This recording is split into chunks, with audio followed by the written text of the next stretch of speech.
All right, first up on the dock today, S&P Global, one of the largest independent credit rating firms in the world, has dropped ESG scores from its debt ratings. Now, this is after this person exposed what ESG is what it truly is, and he calls it a scam used to force a political ideology onto the people.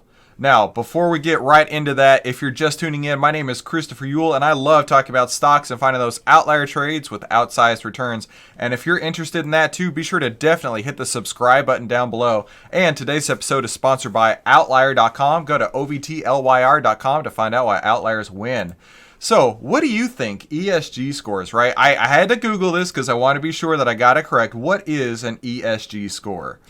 It's a way to assign a quantitative metric, such as a numerical score, to the environmental, social, and governance efforts taken by a specific organization.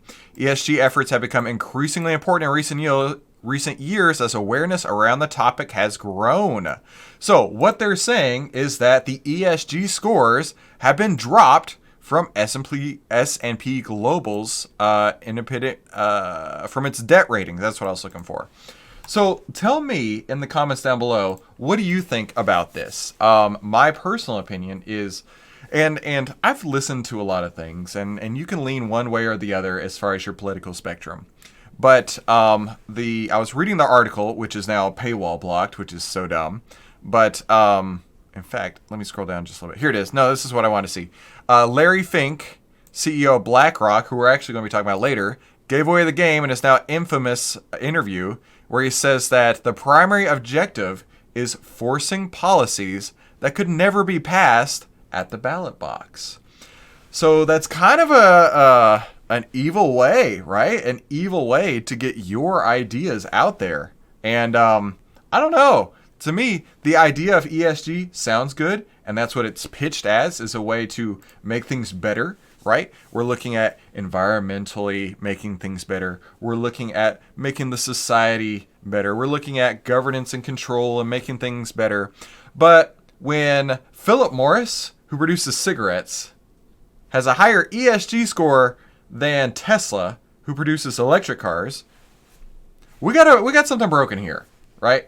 I don't have all the stats in front of me, but I do know that the fact that the longer this has gone on, the more holes have been broken into ESG, the more people are waking up and realizing the fact that this is not actually making things better. In fact, overall, this could be contributing to what we're calling the culture wars, right? You've got one culture who's all about a different lifestyle. I'm going to put it that way and leave it there. And then you've got another culture that's focused on the family, focused on maintaining traditional values. And it's really causing a lot of disdain out in the societal pressures out there.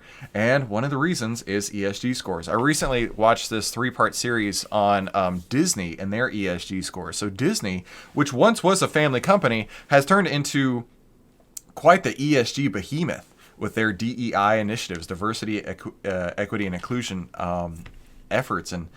And now this is hearsay, this is secondhand, but they were talking about how you actually had to keep journals of all your DEI, all of your ESG type of activities that you do, and they rate you on those going into promotions and raises and things like that, and yearly performance reviews. And if you didn't have a notebook full of activities that you did, it actually worked against you, right? We're not focusing on companies making the best choices in regards to their stockholders, in regards to their employees, and in regards to making the best company out there. No, we're focusing on appeasing the ESG scores. And in my opinion, I think this is a good thing that ESG scores have now been dropped from S&P Global, and hopefully they'll be dropped for more. But I really want to know down below in the comments section, let me know what you think of these ESG scores, right? So there's a lot of people with a lot of comments out there, and I'm just going to scroll through several of these here, right? There's a lot of people with a lot of very, very, very strong opinions on ESG scores, and I'd love to hear yours. Good morning, Rudy. Glad you could tune into the live episode. So like I say, down below, Let us know in the comments what you think of these ESG scores, and also smash the like button. That lets us know and the YouTube algorithm know that you like these type of videos.